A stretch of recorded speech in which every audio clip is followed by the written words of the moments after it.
राम राम जी। माँ की रसोई में आपका स्वागत है। तो कैसे हैं आप सभी? आई होप आप सब लोग मस्त होंगे, स्वस्थ होंगे और अपनी लाइफ में व्यस्त होंगे। तो अपनी बिजी शेड्यूल से प्लीज़ थोड़ा सा टाइम निकाल करके मेरी वीडियो को पूरा वॉच करें, लाइक कमेंट शेयर करें और अगर आपको पसंद आए तो सब्सक्राइब करना बिल्कुल भी ना भूलें बेल आइकन के साथ में।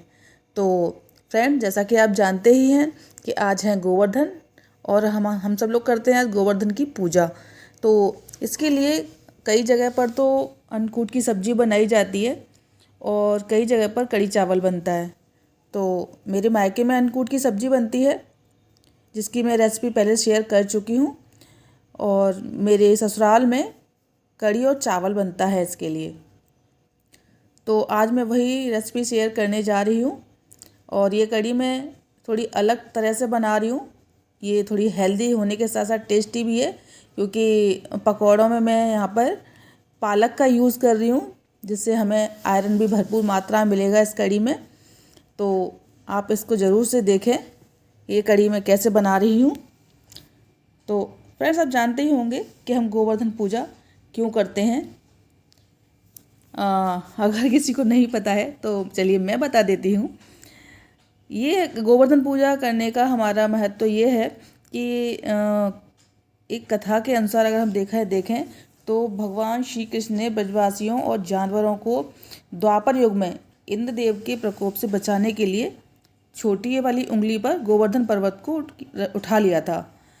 जिससे क्या हुआ था कि जितने भी ब्रजवासी थे ना और जितने भी जानवर थे वहाँ पर वो सारे उस गोवर्धन पर्वत के नीचे आ गए थे और इंद्रदेव के प्रकोप से वो बच गए थे।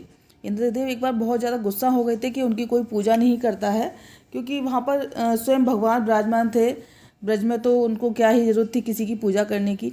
लेकिन इंद्रदेव इस चीज़ से बहुत ज़्यादा गुस्सा हुए क्योंकि कोई पूजा नहीं करता है, तो उन्होंने अपना प्रकोप दिखाया और बहुत तेज़ आंधी और बारिश उन्होंने कर दी थी। जिससे बचाने के लिए श्री कृष्ण भगवान ने अपनी छोटी वाली उंगली पर पूरे पर्वत को ही उठा लिया था और तभी से ये पर्वत बहुत ज़्यादा पूजनीय हो गया है और हर साल हम इसी तिथि पर विधि विधान से गोवर्धन पर्वत की पूजा करते हैं। अभी सभी लोग गोवर्धन पर्वत पर तो नहीं जा सकते हैं, तो हम अपने घर में ही गाय के गोबर या भैंस के गोबर से गोवर्धन बना लेते हैं और उसकी हम विधि विधान से पूजा करते हैं। तो मैं भी वही करने जा रही हूँ, हर साल करती हूँ, आज भी करूँगी और उसी के लिए मैं यहाँ पर ये कढ़ी चावल बना रही हूँ। तो सुबह हमारे यहाँ जब गोवर्धन बनाए जाते हैं तब उनको गाय का या फिर भैंस का प्योर दूध जो होता है कच्चा वाला वो पिलाया जाता है और दोपहर के समय में ये कढ़ी चावल का भोग लगाया जाता है और रात के समय जब सूरज छिप जाता है उसके बाद पूजा की जाती है शाम को, तब वो उनको पूड़ी और मिठाई से पूजा जाता है। तो वही मैं आपको यहाँ पे बताने जा रही हूँ कि किस तरह से पूजा की जाती है गोवर्धन महाराज की। बहुत जगह इनको गोवर्धन महाराज हमारे यहाँ गोवर्धन बाबा भी बोला जाता है इनको। गिरिराज महाराज, गोवर्धन बाबा और गोवर्धन महाराज, बहुत सारे नामों से उनको पुकारा जाता है। तो मेरे जब मैं छोटी थी उस टाइम पे अपने दादी और बाबा के पास हम लोग पूजा करते थे गोवर्धन महाराज की। तो वहाँ पर मेरी फैमिली जो है वो बहुत बड़ी है।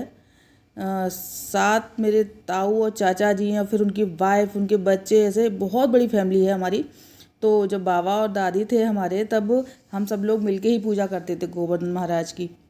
गांव में तो बहुत सारा गोबर होता है, मेरी दादी के यहाँ भी बहुत सारा गोबर होता था क्योंकि वो भैंस रखती थी और हम लोग बहुत बड़े चबूतरे पर इसको बनाते थे गोवर्धन को। और उसमें फिर हम गोवर्धन महाराज को बनाने के साथ साथ ही भैंस, गाय, चाचा चाची सभी लोगों को बना देते थे।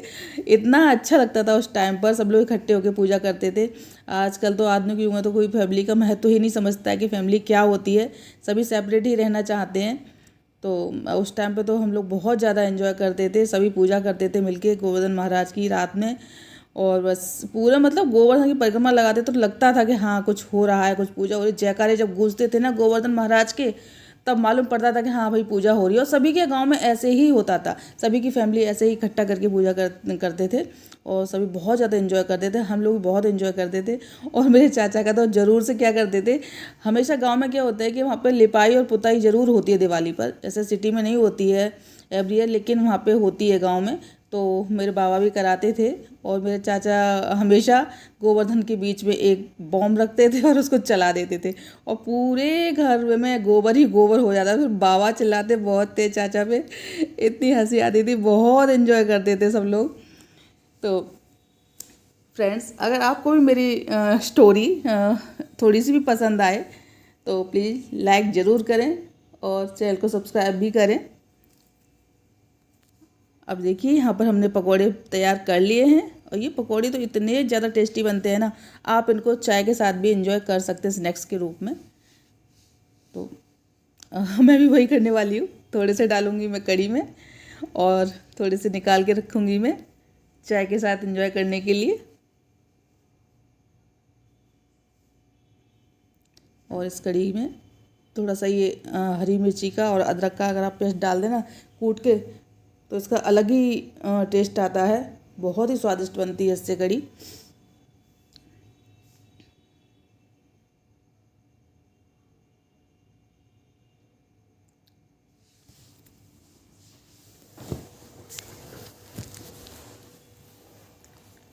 आप कभी इस तरह से ट्राई करना कढ़ी, मेरा दावा है आपको ये बहुत ही ज़्यादा पसंद आने वाली है। तो ये मैंने घोल के रखा था पहले से घोल, इसे मिक्स कर देंगे इसको। और जब भी आप कढ़ी बनाएं ना, कढ़ी बनाएं या फिर मट्ठे के आलू बनते हैं, मट्ठे की अरबी बनती है, मतलब जो भी आप ऐसी लिक्विड वाली छाछ की चीज़ें बनाएं, तो चमचा हमेशा उल्टा करके चलाएं आप कढ़ाई में। इससे क्या होता है कि उबाल जल्दी आता है इससे।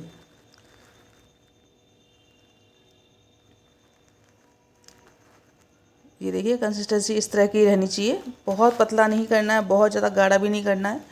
और जब कढ़ी में उबाल आ जाए उसके बाद इसमें नमक ऐड कर दीजिए, टेस्ट के अकॉर्डिंग जैसे भी आप खाना पसंद करते हो, कम या ज़्यादा। वैसे ज़्यादा नमक नहीं खाना चाहिए, कम जितना हो सके उतना कम ही खाना चाहिए, क्योंकि नमक हमारी हेल्थ के लिए अच्छा नहीं होता है। अब नमक ऐड करने के बाद इसमें पकौड़ियाँ ऐड कर देंगे।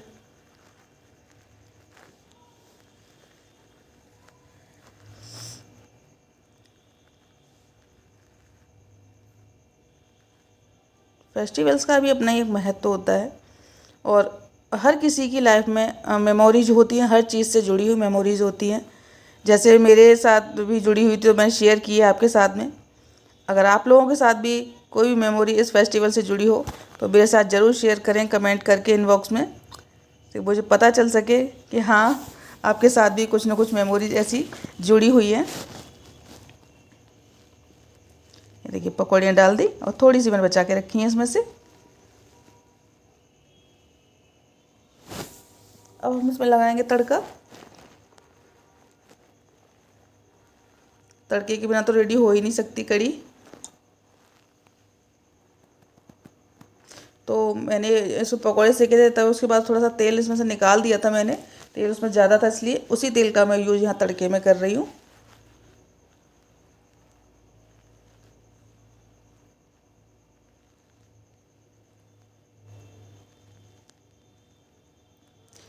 अब इसमें जीरा, मेथी दाना और राई एक एक चम्मच डाल देंगे हम, तीनों चीज़ें। और हींग थोड़ी कम ही डालेंगे हम, क्योंकि ये बहुत स्ट्रॉन्ग हींग है। यहाँ हमारे यहाँ मथुरा में सॉरी हाथरस में बहुत ही अच्छी हींग मिलती है। अगर आप कभी इधर आओ तो हाथरस की हींग लेना आप, बहुत ज़्यादा स्ट्रॉन्ग होती है, बहुत अच्छी होती है। तो ये वही हींग है।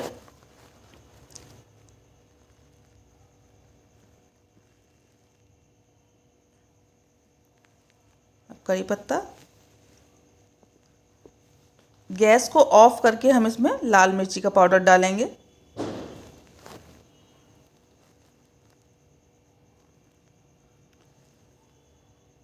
लाल मिर्ची हमने डाली नहीं है अभी तक, अब हम इसमें डाल देंगे और इसका लगा देंगे हम तड़का।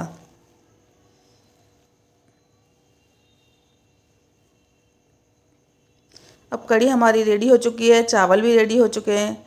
तो चलिए अब गोवर्धन महाराज को लगा देते हैं हम भोग।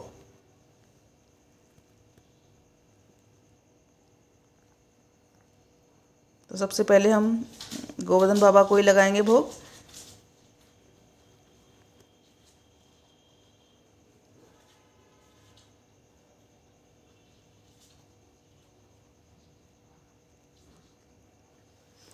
आप एक बार ज़रूर ट्राई करना ये वाली कढ़ी, आपको बहुत अच्छी लगने वाली है ये कढ़ी।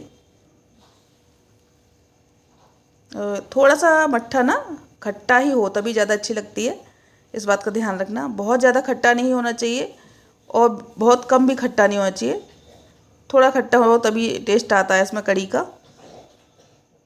तो यह हम गोवर्धन बाबा को भोग लगा रहे हैं। और ये गोवर्धन बाबा के पैरों के नीचे यहाँ पे एक ये कुत्ता बनाया जाता है, इसको भी भोग लगाएंगे। और एक साइड में यहाँ पे चौकीदार बनाया जाता है। भोग लगा दिया, पानी पिला देंगे। तो फ्रेंड्स, कैसी लगी आपको मेरी रेसिपी और मेरी वीडियो, प्लीज़ कमेंट सेक्शन में ज़रूर बताएं। Thanks for watching.